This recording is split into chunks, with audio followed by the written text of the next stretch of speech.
صباح الخير. عايزين بسبوسة تكون مرملة ودايبة وفي نفس الوقت تكون متماسكة وماسكة نفسها زي اللي بنشتريها من عند الحلواني بالظبط. الجملة دي بسمعها كتير والطلب ده بيتطلب تقريبا كل يوم.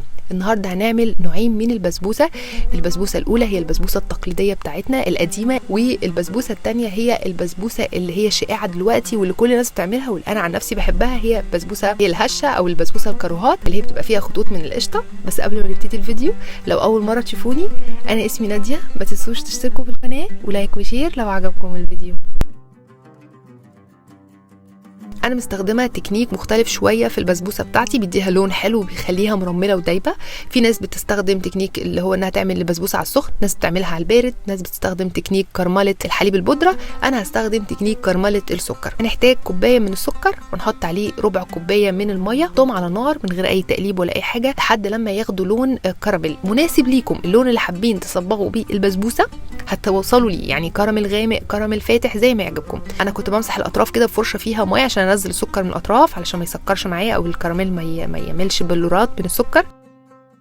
وانس ان هو ياخد اللون المناسب ليكم او كراميل لون كراميل فاتح كده شويه، هنحط عليه معلقتين كبار من السمنه ومعلقتين كبار من الزبده.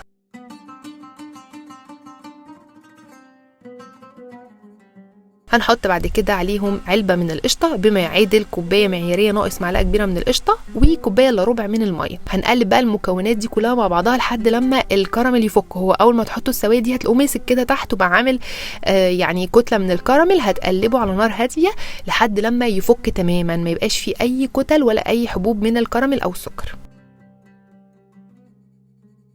هنجهز بقى المكونات الجافه. هنحتاج كوبايتين من السميد اللي هو السميد المتوسط، مش الناعم قوي ومش الخشن قوي. السميد بتاع البسبوسه اللي احنا متعودين نعمل بيه البسبوسه على طول بيكون لونه فاتح شويه، مش مصفر وناعم زي اللي احنا استخدمناه في صوابع زينب قبل كده. وهنحط عليه ربع كوبايه من جوز الهند المفروم، معلقه صغيره من البيكنج باودر، وهنقلب المكونات الجافه دي كلها مع بعضها. بعد كده بقى هنحط عليه الخليط بتاع الكراميل اللي احنا عملناه السخن ده، وهو سخن كده انا يا دوبك بس خلطت المكونات الجافه فكان هو هادي بس لمده دقيقه او حاجه واحطهم على بعض. الخطوه دي بقى مهمه جدا، التقليب لازم يكون بالراحه خالص. معظم مقادير البسبوسه على فكره مظبوطه، ولكن المشكله في التقليب الزياده. السميد نسبه الجلوتين فيه عاليه جدا، فبالتالي اي تقليب زياده فيه هيعمل عرق وهيخلي البسبوسه تنشف معاكم، ما تشربش الشربات وتبقى محجره معاكم زي ما انتوا دايما بتشتكوا. فزي ما انتوا ملاحظين انا بقلب بالراحه جدا جدا علشان ما يتكونش اي جلوتين او الجلوتين ما يتفاعلش معايا. وبعد كده حطيت الخليط ده في صينيه مقاس 30 مدهونه بالسمنه. هديله خبطتين كده زي ما احنا متعودين علشان يتوزع كويس في الصينيه. ولو عايزين تخلوا من فوق السطح بتاعه املس، ممكن تجيبوا مثلا قطعه عجين تحطوا عليها معلقه حليب، لبن حليب يعني، وتمسحوا كده من فوق زي ما انا بعمل كده. ده بينعم الوش اللي فوق وبيخلي الوش يطلع كله لون متساوي، وبيخليه زي محلات الحلوانيه بالظبط، يعني يطلع معاكم مظبوط كده، ويعني وشكله الصينيه عامله زي المرايه. وبعد كده دخلتها الفرن على درجة حرارة 200 لمدة 20 دقيقة أو لحد لما تلاقوها أخدت لون من الأطراف. وبعد كده لو حابين تولعوا عليها الشواية تدوها لون، هي مش تحتاج لون من فوق قوي لأنه بالفعل هي واخدة لون كراميل حلو، فممكن تلاقوا وشها فوق لونه حلو مناسب ليكم، يبقى خلاص. اول ما تدخل الفرن هنجهز الشربات، لانه شربات البسبوسه لازم يكون سخن. هنحتاج كوبايتين من السكر وعليهم كوبايه ونص من الميه. انا مستخدمه شربات تقيل شويه علشان تبقى متماسكه معايا. لو عايزينها تبقى مرمله قوي يبقى السكر والميه قد بعض بالظبط. انا بمسح الاطراف بفرشه فيها ميه برضو، لان انا لاحظت ان انتوا عندكم شكوى دايما ان الشربات بيسكر معاكم. يبقى ده تكنيك ممكن تستخدموه يخلي الشربات ما يسكرش معاكم، مع ان الناس بتستخدم سكر جلوكوز وكده بس برضو بيسكر.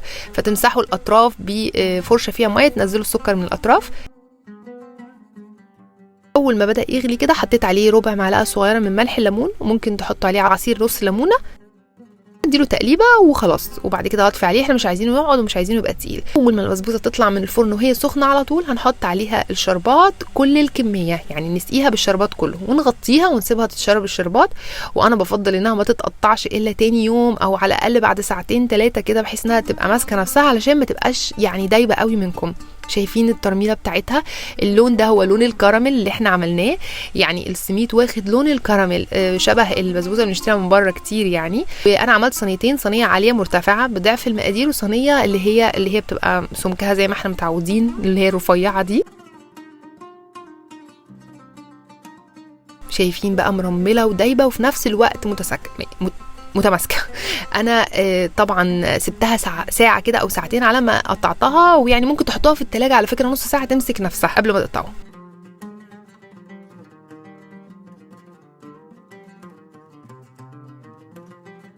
دلوقتي بقى هنعمل البسبوسه الكاروهات اللي انتوا طلبتوها مني كتير جدا، اللي هي الهشه اللي هي الجديده بقى اللي احنا بنعملها دلوقتي كلنا. هنحتاج نص كوبايه من الزيت، هنحط عليها بيضتين، مش لازم البيض يكون في درجه حراره الغرفه، ممكن عادي نحط البيضتين زي ما هما. معلقه صغيره من الفانيليا، معلقه صغيره من الخل بيمنع اي زفاره للبيض نهائيا. علبه قشطه اللي هي قشطه بوك او اي قشطه عندكم، لو ما فيش بوك يبقى كوبايه معياريه ناقص معلقه من اي نوع قشطه عندكم. وكالعاده حطيت نص كوبايه من السكر ونسيت اشغل الكاميرا، يعني انا حطيت دلوقتي القشطه وحطيت معاها نص كوبايه من السكر، وهنقلب كويس جدا جدا لحد لما السكر يدوب تماما. وبعد كده هنحط عليهم كوبايه من السميد. انا مستخدمه السميد اللي هو بتاع البسبوسه العادي المتوسط، ممكن كمان تستخدموا السميد الناعم خالص اللي عملناه في صوابع زينب قبل كده، لو مش متوفر ده ممكن تستخدموا التاني. نص كوبايه من جوز الهند المفروم، معلقه صغيره من البيكنج باودر، وهنقلب برضو بالراحه كده بالسباتشولا برضو علشان خاطر الجلوتين. البسبوسه دي بقى بتطلع هشه جدا، وده بيكون القوام بتاعها. شايفين قوامها بيكون سائل شويه عن البسبوسه العاديه. هرش سبراي كده في الصينيه او زبده او سمنه او زيت او اي حاجه، واحط عليها الخليط.